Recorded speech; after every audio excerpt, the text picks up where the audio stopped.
Hello, and welcome to another episode of Mr. How To.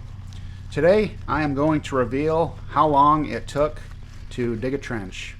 And in all actuality, in all reality, whatever you want to call it, this is the first trench that I've ever dug in my life. So I'd love to tell you guys that I'm a trench digging expert, and here is all the expert tips and tricks, but that is not true.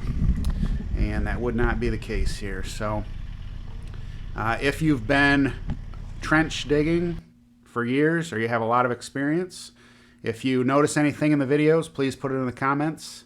I'm always up to here for anything that can help. But what I'm going to be using today, this is a Massey Ferguson GC 1723 TLB tractor loader backhoe. I just bought this, and I pretty much bought it for cutting grass, doing a little bit of backhoeing here and there, moving, sod, stuff like that. Just miscellaneous odds and ends. Nothing too drastic. This unit is 22.5 horsepower, hence the name 1723. It's got a 6.5 foot reach, and let's see what other things are there I can tell you about. It's a 3-cylinder diesel. Really a good, powerful unit. Also, too, just so you know, this video is not sponsored. This is a tiny little channel.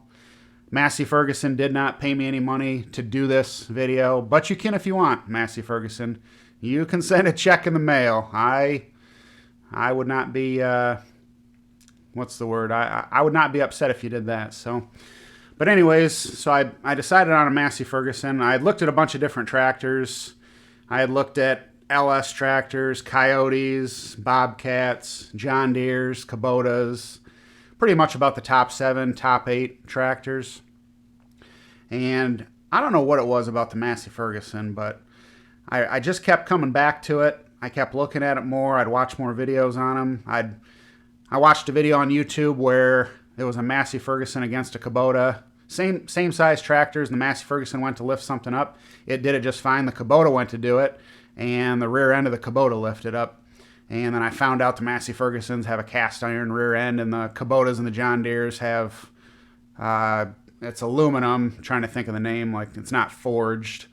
But they got aluminum rear ends, so of course the rear end's going to be lighter. But so, you know, just little things like that I really liked about the Massey Ferguson. So, but I know you're wondering, okay, how long does it take to dig a trench? So this trench here, this was dug in Cass City, Michigan, right outside of town. The soil is like park loam, a little bit of sand. There's clay about 3 feet down. We've got to go down 50 inches. And on my first pass, I'm going down 3 feet.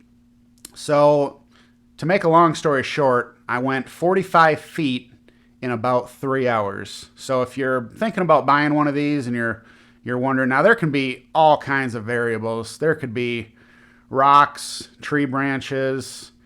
So you may say, well, I watched a guy on YouTube and he said he went 45 feet in 3 hours. How come I've only went 10 feet in 3 hours? As you can see, I'm getting a lot of dirt. I did run into some rocks here.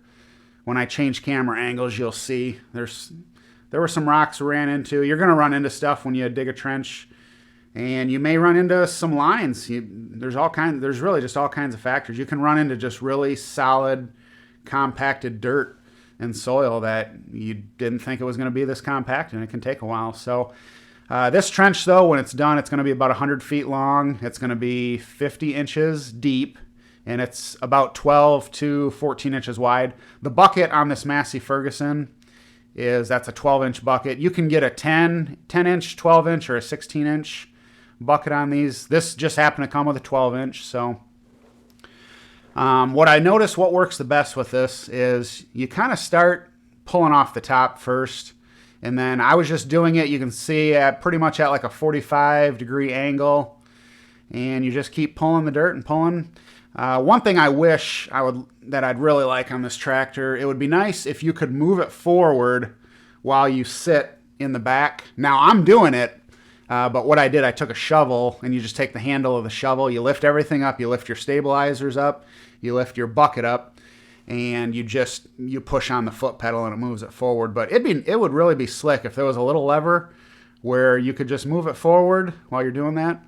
If there is, put it in the comments. I have not found the lever other than using like a shovel or a piece of wood to just move it forward. But other than that, I've got no complaints. This tractor was tax tag, title, everything out the door. It was like $23,426. The John Deeres, you're looking at $35,000 plus. For a John Deere, just for like a 1025R with a mower and a bucket, tax tag, title out the door, you're gonna be like $29,500, and then you still got to add a backhoe yet. So that was another thing too that kind of I didn't really care for with John Deere, Kubota. They're extremely expensive. That was pretty much.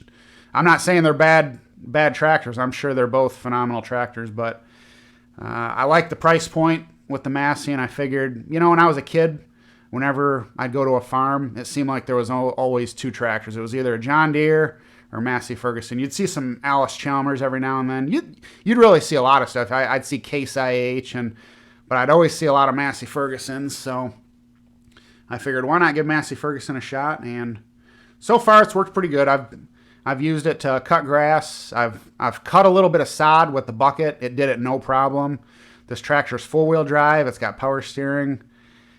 And let's see, what else? What else am I forgetting? I feel like there's something else. Oh, I got the industrial tires on it too, and those have worked pretty well. I've heard the turf tires tend to spin if there's a little bit of dew or grass is just a little wet. You may get some spinning, but so other than that, that's about it. 45 feet. Now this is just a 3-foot pass, but I went 45 feet in 3 hours. Park loam soil. Ran into a few rocks, definitely ran into some tree roots. This thing cut through it no problem. I ran into a tree root that was probably about 1 inch, and this thing just cut right through it no problem. So, and other than that, so like I said earlier, please, if you have done any trench digging, if you got any pointers, tips, tricks, put it in the comments. I'd love to hear it. I'd love to read them and see what other stuff is out there. And that's about it. So now I ended up stopping because I had a small little hydraulic leak, and I called the dealer. I've got his cell number. This was on a Sunday, and he said that's uncommon. That shouldn't have happened, and it's a fluke thing. So, but dealer's fully standing behind it, and he's 100%. They're gonna fix it and repair it and get her ready to go again, and they're going to deliver it back to my house, so I can't complain. But all in all, like I said, this is unsponsored. I'm just telling you the real deal stuff about my experience with the Massey Ferguson GC 1723 TLB. I've also heard them called the EB, but other than that, that's it. So if you have any questions, put it in the comments, and I will be sure to respond.